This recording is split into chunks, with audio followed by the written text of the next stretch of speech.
Wedding bells for Bea Alonzo? Chismis lang ba yan na pinalakas ng simbahan? Hoy, wag mo nga tawaging chismis. Nabasa mismo sa misa, legit na bans. Eh baka ikaw lang nga excited mag-RSVP kahit rumor Pero naman. curious lang ako, promise. daw, sige. Excited ka rin naman eh. 3 beses binabasang bans tradition yan. Oo nga, pero ngayon parang teleserye teaser na rin. Bagay sa'yo, mahilig ka sa cliffhanger. Uy, hindi ha. Kau talaga. Philbert Angeli Escalante Ranolo, Bea's real name.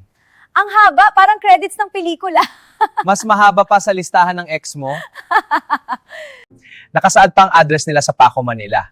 So, stalker-friendly info, parang libre tour guide. Siguro sisilipin mo yung house doon. Pakialamero kay alam ko. Hoy, grabe ka sa akin. Fans said, finally, Queen deserves her happy ending. Yes, fairy tale vibes, parang Disney wedding. Eh ikaw, gusto mong maging flower girl? Kakausapin ko si Bea? Alam mo, ikaw, crush mo si Bea eh. Ay, others claim PR stunt lang yan. Mga walang magawa sa buhay. Grabe, bakit lagi may nega? Eh kasi meron talagang tao na napaka-negative. Oh, parang ikaw. Stuck in the MRT crush? Blocked shows too? A VPN unlocks them instantly. Magically unblock TV shows. Link in the description.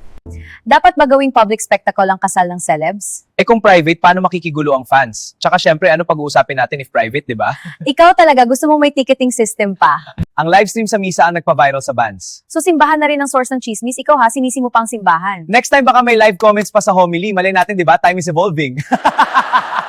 Showbiz royalty meets business tycoon.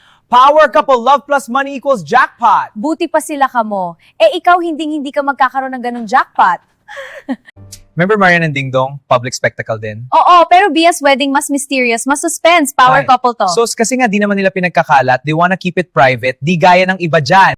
Media agad naghanap ng confirmation. Pero Bea stayed quiet, queen of mystery. Mystery queen o marketing queen? Alam mo, there's just a thin line that divides those two eh. Bah, talino natin ngayon ha. Fans speculate endlessly kahit walang statement. Talino ng mga fans ngayon. Kasi para sa kanila, kasal ni Bea equals kasal ng fandom, di na alam ang mga limitations nila. Diyos ko po. Naku, crush mo lang si Bea. Marriage bans dati sacred, ngayon viral content na.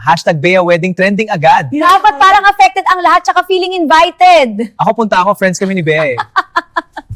Is this a wedding announcement or fandom fuel? Kasi well-known personalities kaya minsan feeling publicity news ito. Sabihin mo, blockbuster chismis. Itong mga ganitong balita never escapes. Hanggang walang confirmation, rumor pa rin ito. Pero kung mangyari siguradong headline at trending! Trending tapos ikaw ang unang mag-post ng selfie sa simbahan. Siyempre, ako magko-cover ng wedding eh. Di bali invited ka naman kasi friends kayo ni Bea, di ba?